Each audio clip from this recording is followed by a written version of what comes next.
तुम्हारा हिजर मना लूं अगर इजाजत हो। मैं दिल किसी से लगा लूं अगर इजाजत हो। हाँ जी, गुड इवनिंग, नमस्कार, आदाब। आप सुन रहे हैं रेडियो उड़ान शो बुक वर्ल्ड में। मैं हूँ आरजे सिमरन आपके साथ। बात अगर इजाजत की करे तो कई मायनों में इजाजत लफ्ज ना बेहद जरूरी हो जाता है। अब ज़रूरत कैसे? हाँ जी, वो ऐसे कि हर काम करने से पहले अगर इजाज़त ली जाए तो वो उस काम के दौरान मन बड़ा शांत सा रहता है। अब काम से मेरा मतलब कोई भी काम, पढ़ना, बोलना, उठना, बैठना, अपने विचार रखना। बचपन में स्कूल्स में हमें अगर इनमें से कुछ भी करना होता था तो हमें अपने टीचर्स से बाकायदा इजाज़त यानी परमिशन की ज़रूरत पड़ती थी। भाई, ये वहाँ तक तो ठीक था। लेकिन क्या हो अगर आपको बड़े होने पर भी इन सभी परमिशंस की ज़रूरत फिर से पड़ने लगे? परमिशन यानी इजाज़त। बिल्कुल, बिल्कुल इसी पर तो है हमारी आज की कहानी। तो चलिए इसे सुनते हैं मेरे यानी सिमरन की आवाज़ में। सादत हसन मंटो की लिखी कहानी बगैर इजाज़त। नईम टहलता टहलता एक बाग के अंदर चला गया। उसको वहां की फजा बहुत पसंद आई। घास के एक तख्ते पर लेटकर उसने खुद कलामी शुरू कर दी, यानी खुद से बातें करना शुरू कर दी। कैसी पुरफिजा जगह है। हैरत है कि आज तक मेरी नजरों से उछल रही। नजरें ओझल। इतना कहकर वो मुस्कुराया। नजर हो तो चीजें नजर भी नहीं आती। आह, ये नजर की बेनजरी। देर तक वो घास के इस तख्ते पर लेटा और ठंडक महसूस करता रहा, लेकिन उसकी खुद कलामी जारी थी। ये नर्म नर्म घास कितनी फरहतनाक है। आंखें पाँव के तलवों में चली आई हैं और ये फूल इतने खूबसूरत नहीं जितनी इनकी हरजाई खुशबू है। हर शय जो हरजाई हो खूबसूरत होती है। हरजाई औरत, हरजाई मर्द। कुछ समझ में नहीं आता कि ये खूबसूरत चीजें पहले पैदा हुई थी या खूबसूरत ख्याल। हर ख्याल खूबसूरत होता है, मगर मुसीबत ये है कि हर फूल खूबसूरत नहीं होता। मिसाल के तौर पर ये फूल। उसने उठकर एक फूल की तरफ देखा और अपनी खुद कलामी जारी रखी। ये उस टहनी पर उकड़ू बैठा है, कितना सुफला दिखाई देता है। बहरहाल ये जगह खूब है। एक बहुत बड़ा दिमाग मालूम होती है। रोशनी भी है, साए भी है। ऐसा महसूस होता है कि इस वक्त मैं नहीं बल्कि ये जगह सोच रही है। ये पुरफिजा जगह जो इतनी देर तक मेरी नजरों से ओझल रही। इसके बाद नईम फर्ते मसरत में कोई गजल गाना शुरू कर देता है।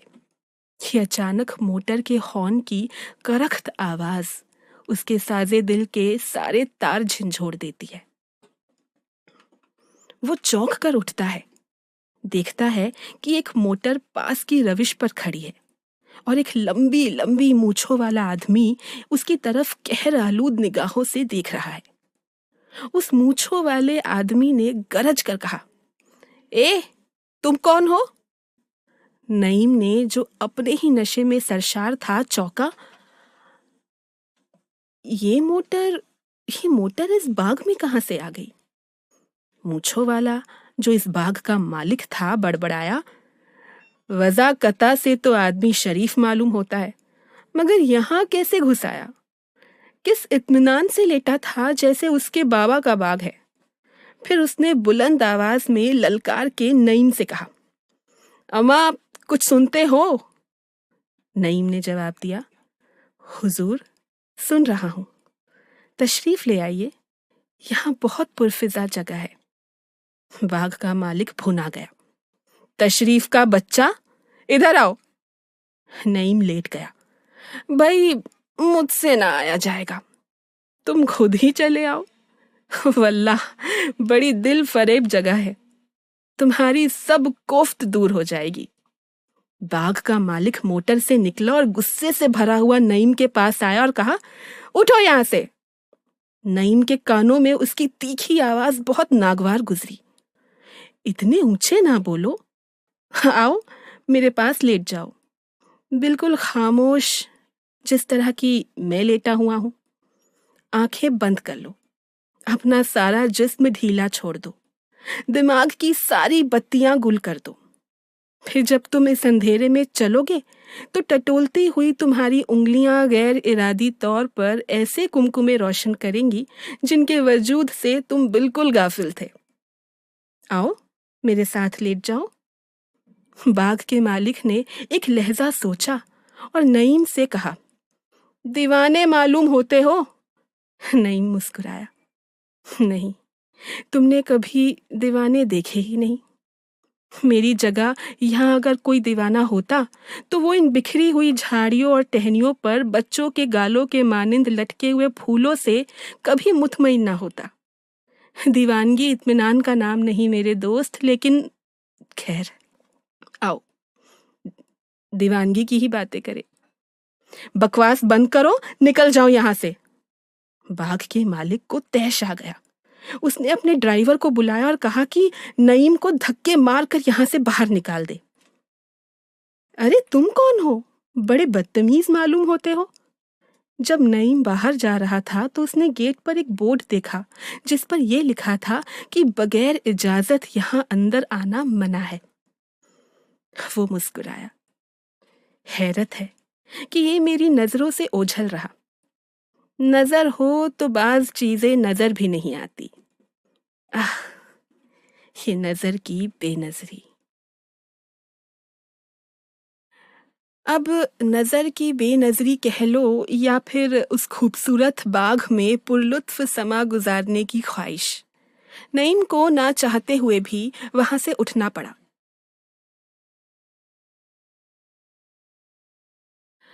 हेलो एंड वेलकम बैक है जी आपका रेडियो उड़ान पर आपके अपने शो बुक वर्ल्ड में, और मैं हूं सिमरन आपके साथ। आज बुक वर्ल्ड पर आप सुन रहे हैं सादत हसन मंटो की लिखी कहानी बगैर इजाजत, जहां नईम एक बाग में एक बेंच पर बैठ बड़ा पुरलुत्फ समय गुजार रहा होता है कि अचानक वहां उस बाग का मालिक पहुंच जाता है, जो नईम को सिर्फ ये कहकर वहां से उठने की हिदायत देता है कि वो खुद इस बाग का मालिक है और नईम वहां उसकी इजाजत के बगैर बैठा है। नईम को ना चाहते हुए भी वहां से जाना पड़ता है। अब आगे। यहां से निकलकर वो एक आर्ट की नुमाइश में चला गया ताकि अपना जहनी तक दूर दूर कर सके, यानी शांत कर सके अपने दिमाग को। हॉल में दाखिल होते ही उसको औरतों और मर्दों का झुरमुट नजर आया जो दीवारों पर लगी पेंटिंग्स देख रहा था। एक मर्द किसी पारसी औरत से कह रहा था कि मिसेस फौजदार, ये पेंटिंग देखी आपने? मिसेस फौजदार ने तस्वीर को एक नजर देखने के बाद एक औरत शीरी की तरफ बड़े गौर से देखा और उस मर्द से, जो गालिबन उसका होने वाला शौहर था, कहा, तुमने देखा शीरी कितनी सज बनकर आई है? एक नौजवान औरत एक नौ उम्र लड़की से कह रही थी, सुरैया इधर आ, आके तस्वीर देख। तू वहां खड़ी खड़ी क्या कर रही है? सुरैया को तस्वीरों में कोई दिलचस्पी नहीं थी। असल में उसको एक बॉयफ्रेंड से मिलना था। एक अधेड़ उम्र का मर्द जिसे पेंटिंग से कोई दिलचस्पी नहीं थी, अपने अधेड़ उम्र के दोस्त से कह रहा था, जुकाम की वजह से निढाल है, वरना जरूर आती। आप जानते ही हैं पेंटिंग से उसे कितनी दिलचस्पी है। अब तो वो बहुत अच्छी तस्वीरें बना लेती है। परसों उसने पेंसिल कागज लेकर अपने छोटे भाई की साइकिल की तस्वीर उतारी। मैं तो दंग रह गया। नईम पास खड़ा था। उसने हल्के से तंज के साथ कहा, हूबहू साइकिल मालूम होती होगी नहीं? दोनों दोस्त भौचक्के से होकर रह गए कि ये कौन बदतमीज है। चुनांचे उनमें से एक ने नईम से पूछ ही लिया, आप कौन? नईम बौखला गया। मैं मैं क्या करते हो, बताओ तुम कौन हो?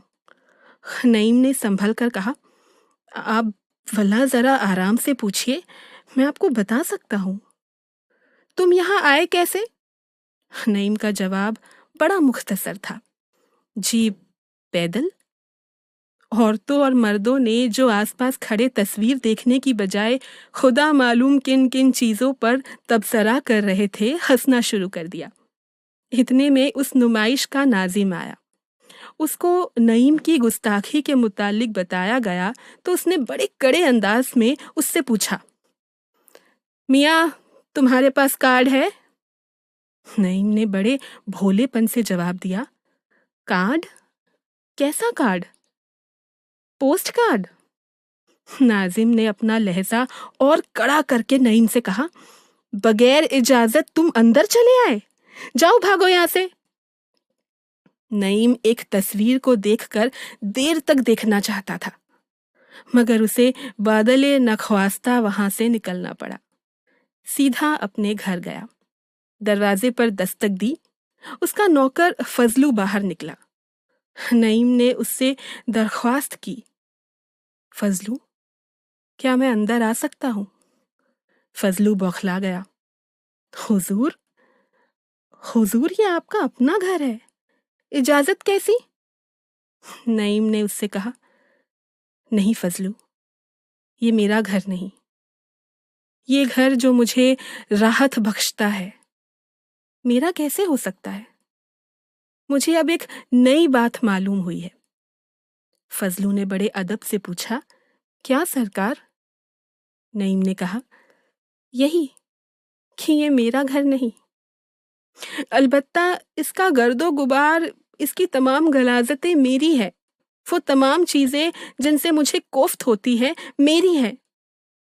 लेकिन वो तमाम चीजें जिनसे मुझे राहत पहुंचती है, किसी और की है, खुदा जाने किसकी। मैं अब डरता हूं। किसी अच्छी चीज को अपनाने से खौफ सा लगता है। ये पानी मेरा नहीं, ये हवा मेरी नहीं, ये आसमान मेरा नहीं, वो लिहाफ जो मैं सर्दियों में ओढ़ता हूं, मेरा नहीं, इसलिए कि मैं इससे राहत तलब करता था। फजलू, जाओ, यहां से चले जाओ, तुम भी मेरे नहीं। नईम ने फजलू को कोई बात करने ना दी।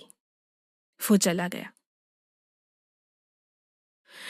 भाई, नईम मियाँ को, जैसा कि आपने अब तक सुना, हर उस दिलखुश जगह से लौटना पड़ता था जहां वो बस थोड़ी देर ठहरना चाहता था। पर अफसोस की बात यह है कि कई बार इंसान अपने आप को कितना माजूर समझने लगता है। एक ऐसा माजूर इंसान जिसे ना जाने कौन कौन से और कईयों के बनाए नियमों का बोझ उठाना पड़ता है। और फलसफा, बस घड़ी भर का सुकून, घड़ी भर का अकेलापन, घड़ी भर का शौक। अब ये कहानी हमारे नईम मियाँ को कहाँ तक ले जाएगी? क्या उन्हें कोई ऐसी जगह मुनासिब होगी जहाँ जाने से पहले उन्हें किसी की इजाज़त ना लेनी पड़े? तुम्हारा हिजर मना लूं अगर इजाज़त हो, मैं दिल किसी से लगा लूं अगर इजाज़त हो। क्या बात है। तुम्हारा हिजर मना लूं अगर इजाज़त हो, मैं दिल किसी से लगा लूं अगर इजाज़त हो। फिर लौट कर तेरी पनाह में आऊं अगर इजाज़त हो। तेरे इंतज़ार में खुद को खाक और फिर राख कर जाऊं अगर इजाज़त हो। हाँ जी, a very good evening into radio Udaan हमारे सभी प्यारे लिसनर्स को जो हमें सुन रहे हैं और बुक वर्ल्ड के साथ बने हुए हैं। मैं हूँ आरजे सिमरन। हमारी आज की कहानी में अब तक आपने सुना कि किस कदर नईम को हर उस जगह से फारिग होना पड़ता है जो उसे अशद अजीज थी। पहले जब वो एक खूबसूरत से बाग में सुकून के आलम में अपना वक्त गुजार रहा होता है तो उसे बाग के मालिक से बड़े रूखे से अल्फाजों में ये सुनना पड़ता है कि क्योंकि वो इस बाग का मालिक है और नईम ने उसकी इजाज़त के बगैर वहाँ कदम रखा है, इसलिए वो अभी के अभी वहाँ से चला जाए। और नईम को अब अपना सामू लेकर वहाँ से जाना पड़ता है। इसके बाद वो तस्वीरों की एक नुमाइश में पहुंचता है जहां एक तस्वीर उसे बेहद पसंद आती है, पर बावजूद इसके कि क्योंकि वो वहां भी बिना किसी इनविटेशन कार्ड या इजाज़त के गया था, ठीक है, उसे वहां से भी कई लोगों के गुस्से का सामना करना पड़ता है। नईम उस तस्वीर को थोड़ी देर और देखना चाहता था, पर बशर्ते इसके उसे उन तमाम लोगों के बीच में से बेइज्जत होकर निकाल दिया जाता है। फिर उसके कदम अपने घर की ओर बढ़ते हैं, ये जानते हुए भी कि वो घर उसका अपना है और वो उस घर का मालिक है। एक अनजानी सी परेशानी उसके जहन में थी कि क्या खबर कभी किसी रोज उसको वहां जाने में भी किसी की इजाजत लेनी पड़ जाए। और यही वजह है कि जब उसका नौकर उसकी खिदमत में आता है तो वो उसे अनजान समझता है, बिल्कुल अनजान, जो उसका अपना नहीं था, कभी नहीं था। जो सारी राहत पजीर चीजें जब उसकी नहीं थी, तो फिर उसका नौकर फजलू वो कैसे उसका हो सकता था। अब आगे। रात के 10 बज चुके थे। हीरा मंडी के एक कोठे से पिया बिन नाही आवत चैन के बोल बाहर उड़ उड़ के आ रहे थे। नईम उस कोठे पर चला गया। अंदर मुजरा सुनने वाले 3-4 मर्दों की तरफ देखा और तवाइफ से कहा, इन साहब को कोई ऐतराज तो नहीं होगा अगर मैं यहाँ आऊं तो? तवाइफ मुस्कुराई, वल्ला इन्हें क्या ऐतराज हो सकता है, उधर मसनद पर बैठिए, गाओ तकिया ले लीजिए। नईम बैठ गया। उसने कमरे का जायजा लिया और उस तवाइफ से कहा, ये कितनी अच्छी जगह है। तवाइफ संजीदा हो गई। आप क्या मेरा मजाक उड़ाने आए हैं? ये अच्छी जगह है जिसे तमाम शुरफा हद से ज्यादा गंदी जगह समझते हैं, यानी तमाम शरीफ लोग हद से ज्यादा गंदी जगह समझते हैं। नईम ने उससे कहा, ये अच्छी जगह इसलिए है कि यहाँ बगैर इजाजत के आना मना है का बोर्ड आवेजा नहीं है। ये सुनकर तवाइफ और उसका मुजरा सुनने वाले तमाशबीन हंसने लगे। नईम ने ऐसा महसूस किया कि दुनिया एक इस किस्म की तवाइफ है जिसका मुजरा सुनने के लिए इस किस्म के चुगद आते हैं। इजाजत, ये भी क्या खूब चीज है जिसके बगैर किसी को भी पल भर की सुकून से अपने आप को फारिग रखना पड़ता था। क्या ही ख्वाहिश थी नईम की कि उसने बस हर उस जगह पर उसकी नजर ठहर जाती जिसमें कला थी। कला कुदरत के बाग के रूप में, कला एक कलाकार की कैनवस पर, कला एक कोठे वाले की आवाज में। इजाजत, इसने एक पुरलुत्फ इंसान को कलात्मक जगहों से निकालकर एक ऐसी जगह पर धकेल दिया था जहां उसे उसकी जरूरत नहीं थी। वहां कला के साथ साथ उसकी बेइज्जती, तबाही और बर्बादी सभी थी। फिर भी नईम को पिछली उन सभी जगहों से इस जगह जाना ज्यादा मुनासिब लगा था, क्योंकि ये जगह बगैर इजाजत जो नहीं थी। हेलो हमारे सभी प्यारे लिसनर्स को जिन्होंने यहाँ तक मेरा और रेडियो उड़ान का साथ निभाया। अब वक्त हो चला है आपसे अलविदा लेने का। जिस किसी ने भी हमारी आज की कहानी बगैर इजाज़त इसे मिस किया हो, बगैर इजाज़त कहानी का नाम है, वो इसका रिपीट अगले दिन यानी थर्सडे शाम 4 बजे फिर से सुन सकते हैं, यानी कि कल, ओनली ऑन रेडियो उड़ान। आपको बता दें कि ये कहानी अब YouTube पर भी मौजूद है। आपको बस रेडियो उड़ान के ऑफिशियल पेज पर जाना है और book world by RJ Simran search करना है और ये कहानी हाजिर हो जाएगी। इसके साथ साथ आप मेरी तमाम कहानियाँ भी सुन सकते हैं जो वहाँ मौजूद है। अब ये कहानी आपको कैसी लगी कमेंट्स में ज़रूर बताइएगा। पसंद आई हो तो इसे एक लाइक और अपने फ्रेंड्स और फैमिली में इसे ज़रूर शेयर करिएगा। मैं यानी आरजे सिमरन आपसे अलविदा लेती हूँ। फिर मिलूंगी अगले वेडनेसडे ठीक रात 9 बजे फिर किसी नई कहानी के साथ। टिल द टाइम आप दुनिया तमाम की खबरों के लिए बने रहिए रेडियो उड़ान के साथ।